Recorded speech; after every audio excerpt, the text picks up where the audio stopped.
One of my favorite things to do on this channel is kick a social justice warrior while he's down. Well, let me pause here for just 1 second. Social justice warriors identify as a number of genders. I must use proper pronouns when addressing them.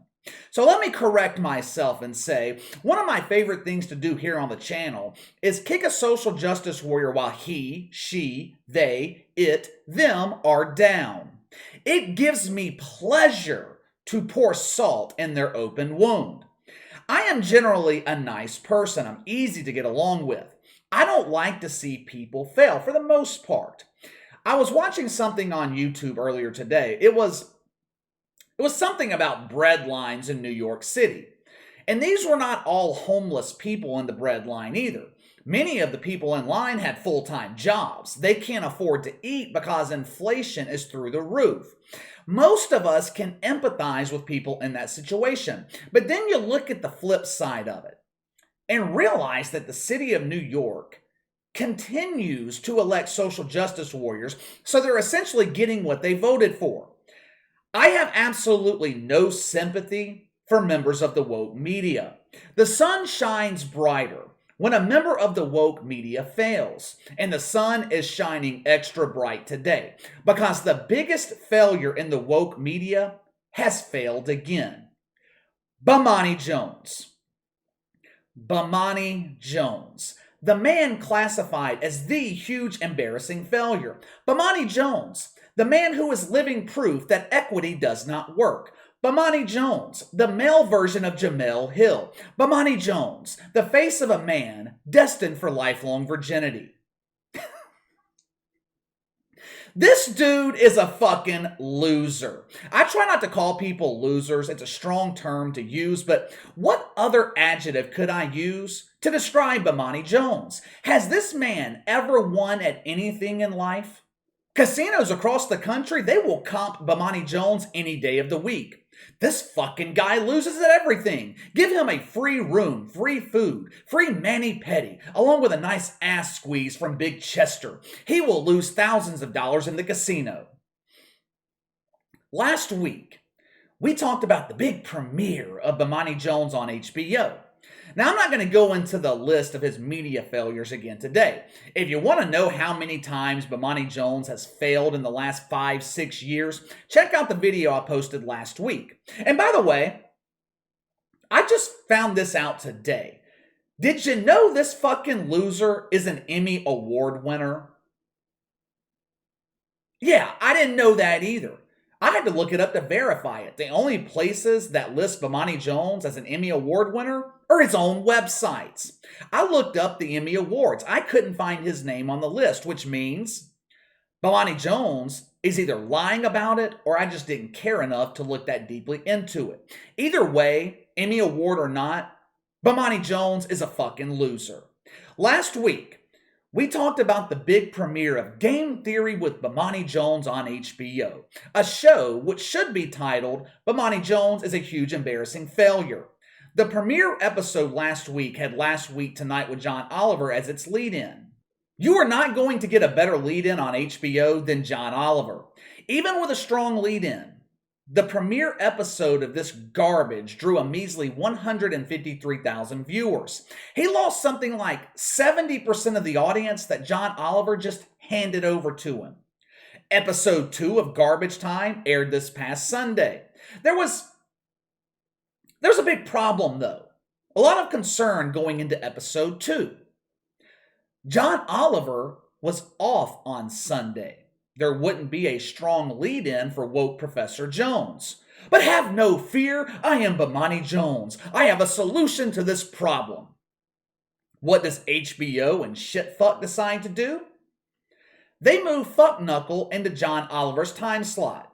Instead of HBO just playing a rerun of John Oliver, which would have drawn hundreds of thousands of more viewers than Bomani Jones, they replaced John Oliver with Garbage Time.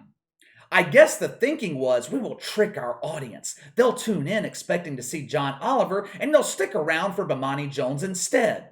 Who wouldn't want to watch this guy? Americans love watching a disastrous failure unfold in real time. Well, HBO was wrong again. Americans, we do tend to watch negativity. We do enjoy watching a good disaster. Turn on the news every night, it's nothing but negative stories. Apparently, America is not entertained by watching Bomani Jones fail again. I guess we've already seen this story too many times. What were the ratings for episode 2? Come on, just think about it. Give me a guess. I'll give you a few seconds to think about it. Last week, he drew 153,000. Television shows that premiere, they typically experience a 10, maybe 20% drop in viewership for the second episode. With that being the case, do you think Bomani Jones drew 120,000? 100,000? It can't be lower than 100,000, right?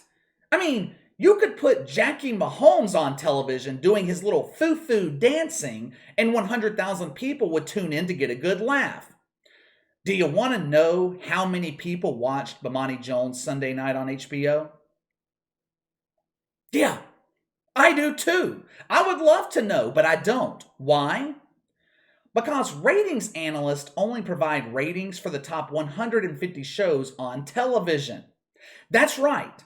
For the second time in his disastrous media career, Bomani Jones has failed to crack the top 150 on cable. The first time it happened, he was at ESPN.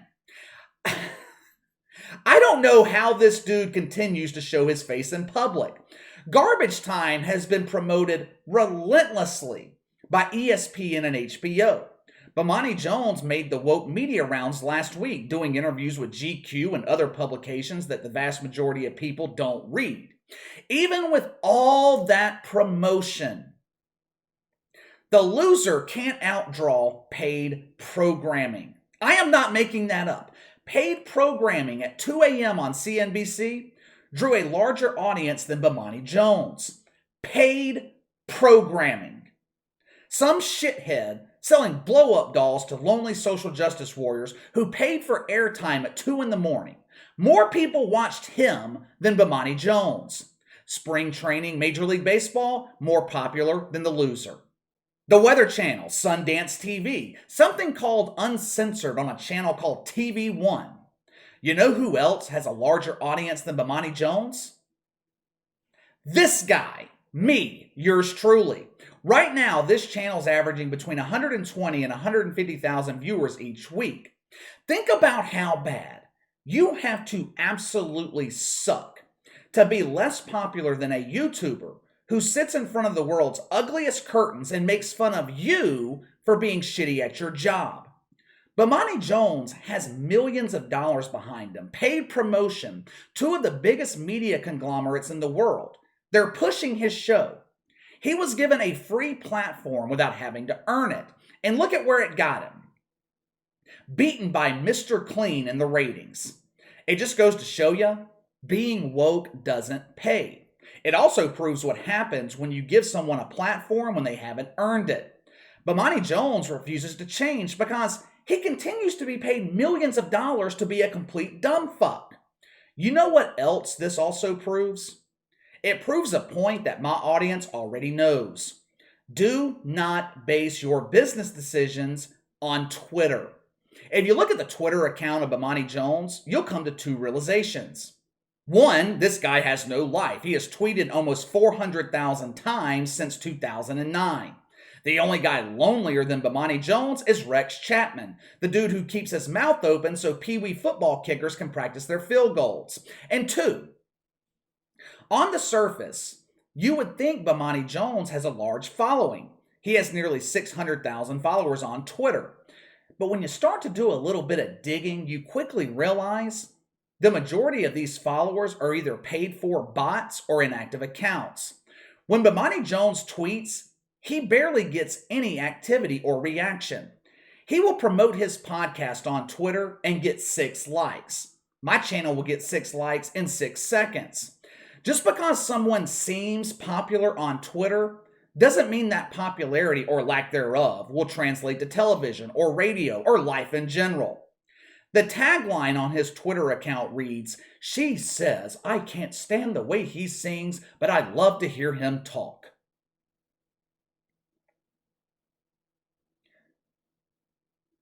When I read that, I thought, He cannot be talking about a woman.